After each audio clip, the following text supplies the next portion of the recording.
အမတောင်းနေတဲ့ဖိထမီတိုင်းနီးလေးကိုလာပြီးတော့တင်ပြပေးမယ်နော်နောက်ချာကိုပိစနှခောက်ခောက်မယ်လိုချေတဲ့အရှိကိုတိုင်းမယ်ပြီးခါပတ်လေတိုင်းမယ်ပြီးတေကြတိုင်းမယ်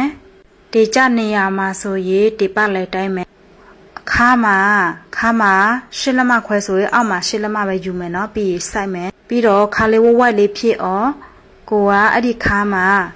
လေးစိတ်ဝေပြီးတော့ပိတ်ခွင်းနဲ့ဆွဲမယ်ဒီလိုမျိုးဆွဲပြီးသွားပြီဆိုရင်ပေအားထိုးပြီးတော့ညှက်လို့ရပြီနော်ညှက်ပြီးဆိုရင်အရှိချညှက်ဖို့အတွက်ဆိုရင်ပိတ်စလေးကိုနှောက်ပြခောက်မယ်ပြီးရင်ကိုညှက်ထားတဲ့နောက်ချားကိုအပေါ်မှာထားပြီးတော့ဂျားမှာဆိုရင်10လက်မခွဲကြားပြီးတော့ထားမှာဖြစ်ပါတယ်เนาะဒါအဖိုးပေါ့เนาะအဖိုးချပဲဖြစ်ပါတယ်အဖိုးချကတော့ဝါတဲ့သူဆို17လက်မခွဲယူလို့ရတယ်เนาะဒါကတော့ကျမကတော့10လက်မခွဲပဲယူထားတာဖြစ်တယ်ပြီးရင်ညှက်မယ်ညှက်ပြီးဆိုတော့တောက်ယူရမယ်ဆိုရင်တောက်ကိုခါတဝက်ဝိုက်ပြီးတော့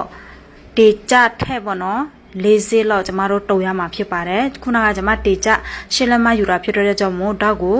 9လက်မခွဲဒါမှမဟုတ်9လက်မယူလို့ရတယ်เนาะဒီလိုမျိုးဒေါက်ထုတ်ပြီးဆိုရင်ပေါ့เนาะကိုကခပလေးကို